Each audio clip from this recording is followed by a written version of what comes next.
লেবাননে ইসরায়েলের আক্রমণের পর ট্রাম্প এবার সরাসরি নেতানিয়াহুকে হুমকি দিয়ে বলেছেন যে যদি এই চুক্তিটি ভেস্তে যায় তাহলে ইসরায়েল এই যুদ্ধে একা পড়বে। আর বলে রাখি, যদি আমেরিকা যদি ইসরায়েলের পাশে না থাকে তাহলে যুদ্ধে বেশি দিন টিকতে পারবে না ইসরায়েল। কারণ আমরা জানি ইরানের কাছে যে অত্যাধুনিক ড্রোন ক্যাপাসিটি রয়েছে, ব্যালিস্টিক মিসাইলগুলো রয়েছে, এবং আরব কান্ট্রি তো জানেন সারা জীবন ইসরায়েলের অস্তিত্বটাকে মুছে দেওয়ার জন্য পিছনে লেগে পড়ে আছে। আমেরিকার ভয়ে তারা শুধু কোনো কিছু করতে পারছে না। যদি এখন মার্কিন যুক্তরাষ্ট্র যদি ইসরায়েলের পক্ষ থেকে সরে যায়, মানে যুদ্ধে যদি না আসে, তাহলে ইসরায়েলের অস্তিত্ব নিয়ে একটা বড় প্রশ্নচিহ্ন থেকে যাবে। কারণ দেখছি আমেরিকা ইসরায়েলের পাশে থাকা চলাকালীন ইরান যেভাবে ব্যালিস্টিক মিসাইল বলুন, ড্রোন দিয়ে এই দুজনকে কুপকাত করে দিয়েছে, তা এখন আরব কান্ট্রিগুলো ভালোভাবে দেখছে এবং বুঝতে পারছে যুদ্ধের পরিস্থিতি কোন দিকে যাচ্ছে। যদি এখন আমেরিকা যদি ইসরায়েলের পক্ষ থেকে চলে যায়, তাহলে বলে রাখি ইসরায়েলের অস্তিত্ব পুরোপুরি মুছে যাবে।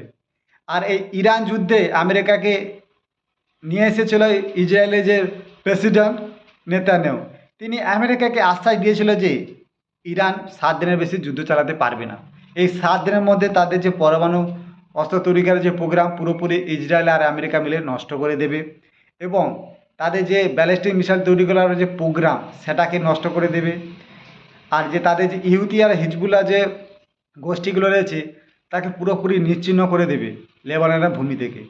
সেটা চালু করে দেয়, যার কারণে যে আয়াতুল্লাহ খামেনি ছিল তাকে, আরও তার যে সহযোগী যে উপর প্রায় যে সৈন্য মানে সেনাপ্রধান ছিল, তাদের ব্যালিস্টিক মিসাইল দিয়ে হত্যা করে। এতে ভেবেছিল যে ইরান মনোবল ভেঙে যাবে, রাজনৈতিকভাবে বলুন, অর্থনৈতিকভাবে বলুন, তারা পরাস্ত হবে, কিন্তু উল্টো হয়। বাবা মারা যাওয়ার পর তার ছেলে আসে। আর হচ্ছে হিজবুল্লাহ আর হচ্ছে ইহুদিকে আক্রমণ চালেও তারা যেভাবে পাল্টা আক্রমণ ইসরায়েলের উপর চালায় তা দেখে চোখ উপরে উঠে যায় ইসরায়েলের। কারণ এতে অনেক মানুষ মারা যায় ইসরায়েলের, এবং অনেক আপনারা দেখেছেন, মানে কি বলবো, উল্কাপিণ্ডের মতো অসংখ্য উল্কাপিণ্ডের মতন ইসরায়েলের মিসাইলগুলো আছড়ে পড়ে। আর আমেরিকা যে অত্যাধুনিক ট্যাঙ্ক বলুন, যে যুদ্ধের যে অস্ত্র বলুন, যেভাবে ইসরায়েলের মতন ছোট দেশ, গরিব দেশ, তাদের ড্রোন ক্যাপাসিটি আর আছে মিসাইল দিয়ে আক্রমণ করে দেয়, মানে কি 1 টাকা জিনিস দিয়ে তোমার লক্ষ টাকা জিনিস ক্ষতি। এটা দেখে আমেরিকা যুক্তরাষ্ট্র এই দল দিকে বেরিয়ে আসতে চাইছিল অনেক দিন আগে। তিনি কেন তিনি চারদিক দিয়ে ফেসে গেছেন। আন্তর্জাতিক চাপ বলুন, তেল আন্তর্জাতিক বাজার তেল দাম, গ্যাসের দাম যে বাড়ছে, হরমুজটি বন্ধ করে দেন, তার চাপ বলুন, তার নিজের দেশে এখন ট্রাম্পের বিরুদ্ধে বিদ্রোহ চলছে এবং তার শক্তি খর্ব করার জন্য ভোটাভুটি, সেখানে ট্রাম্প হেরে যায়। বলতে গেলে ট্রাম্পের রাজনৈতিক ক্যারিয়ার বিপদের মুখে।